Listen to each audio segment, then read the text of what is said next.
दिनै इउपिपिएल दोलोनि जि केन्डिडेट मन्टु बर' आरो जों एलायन्स हिसाबै बिजेपि एजिपि आरो जिएसपि बे हान्जा मोनब्रैया ज' लोगो नांनानै मोनसे थांखि लादों। बे गोबां रायलायनायबो जादों जे जों खौसे हान्जानिनो केन्डिडेट हिसाबै मन्टु बर'खौ होनाय जाथोंसै होननानै।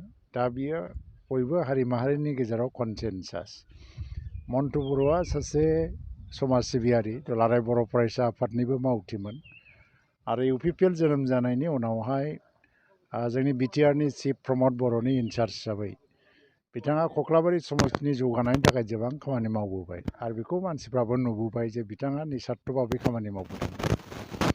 दा जौगानाय नांगौ। बाय इलेक्सनाव मानसिफ्रा भट होयो जौगानायनि थाखाय।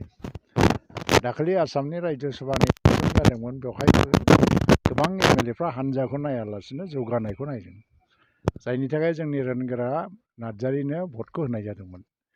दिनैबो आङो सानो जे मन्टु बर'नो कख्लाबारि समस्तिनि जौगानायनि थाखायनो भट होगोन।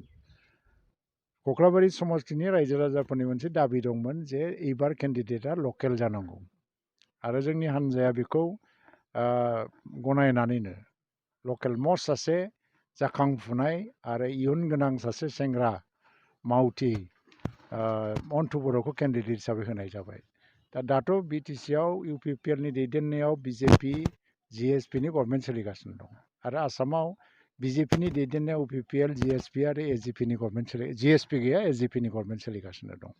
आरो बे गभर्नमेन्टआथ' 5 बोसोर फुरा सोलिगोन गावनि टार्मखौ।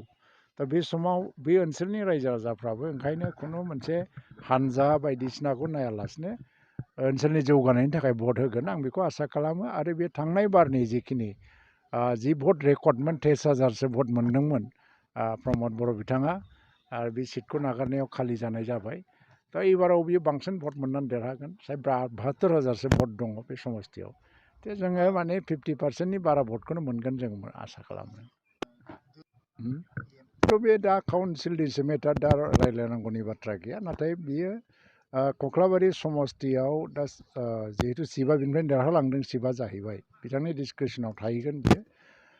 बेनिखायनो कख्लाबारिया बोरैबा साबसिनै जौगानो हायो बिनि डिसिसनखौ बे समाव लाहैनाय जागोन। दा बुंनाया बिटिसिआवबो प्रसेसा जाबाय थादों, दासिमाव अफिसियेल प्रसेसा जाबाय थादों। नाथाय माखासे फिसा फिसौ खोथा बाहाय दङ आरो जिहेतु दा माखासे गाइडलाइनफ्राबो सोलायगासिनो दङ, बेवहाय हयथ' माखासे दङ आरो जिहेतु दा माखासे गाइडलाइनफ्राबो सोलायगासिनो दङ, बेवहाय हयथ' माखासे टेकनिकेल खोथा फैदों। बिटिसिआवबो टेट क्वालिफाइडफ्रा निजुक्ति बा एपइन्टमेन्टखौ मोनगोन, आं बेखौ दिनैहाय मोनसे आसा हिसाबै मिजिं हिसाबै होनो हायो।